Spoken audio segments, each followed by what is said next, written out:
dyan ha, video nyo ha.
Good morning, everyone.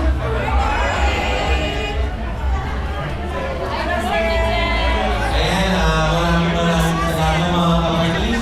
Talaga pinagtuunan niyo ng pansin ang panawagan ng barangay. Siyempre po, dahil ito naman ay para din sa inyo. Ayan. Siyempre, talagang sasamantalahin natin ang pagkakataon para makihatid sa inyo lahat ang mga programa. Lalo na ngayon na buwan ng Marso ay Fire Prevention Month. Kaya ho, meron kayong nakikitang naka-orange dyan sa gilid. Yan ho ay magpapaliwanag sa atin ng kaunting kaalaman para naman ho maliwanagan ng bawat isa na talagang kailangan natin mag-ingat. Kailangan ho natin magtulong-tulong at magkaisa para sa ikaliligtas ng ating komunidad. Maraming pong salamat. Naka-ready na ba kayo? Opo. Naka-ready na sila? Ay,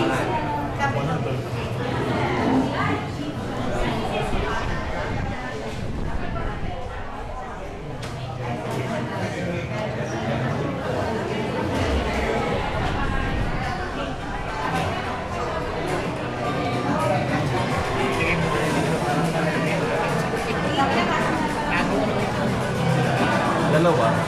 Bago ho tayo magsimula ay siyempre ho, alam niyo naman po ako talaga namang humihingi at kumakatok sa langit ng pagpapala. Kaya hinihiling ko po sa bawat isa na magsitayo para ho sa maluksing panalangin sa pangunguna ng ating Presidente, magmula naman po sa Villaray. Walang iba kundi si Miss Laura Raimundo.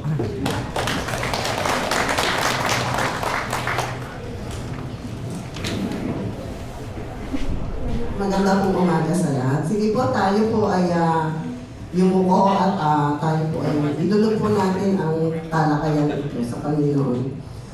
Sa pangalan ng Ama, ng Anak at ng Diyos Espiritu Santo.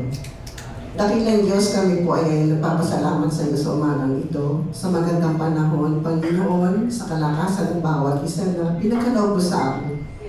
Maraming salamat sa kabutihan mo, sa katapatan mo na kailanman, Panginoon, hindi namin masusukat.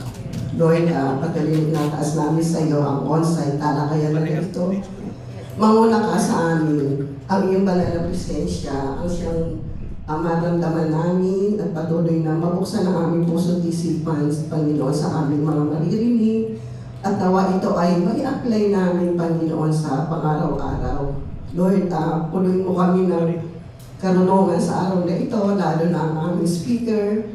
Kung sino man ang mga tatayo sa harapan na ito, Panginoon, puloy mo siya ng karunungan na mai-deliver niya ito sa amin kung ano man yung dapat namin matutunan. At ikaw mag-control sa bawat oras na maging maayos ito hanggang ito ay matapos. Salamat sa mga ginamit mo para sa talakayang ito. Pagpalain mo pa sila, Panginoon, ang aming kapitan ng barangay, Panginoon, ang lahat ng staff. Maraming po salamat, pinagkakatiwala namin sa iyo ang lahat ng ito sa matamis na pangalan ni Kristo Jesus. Amen. Salamat, Sister Laura. Kala ko bukas ko pa matatapos.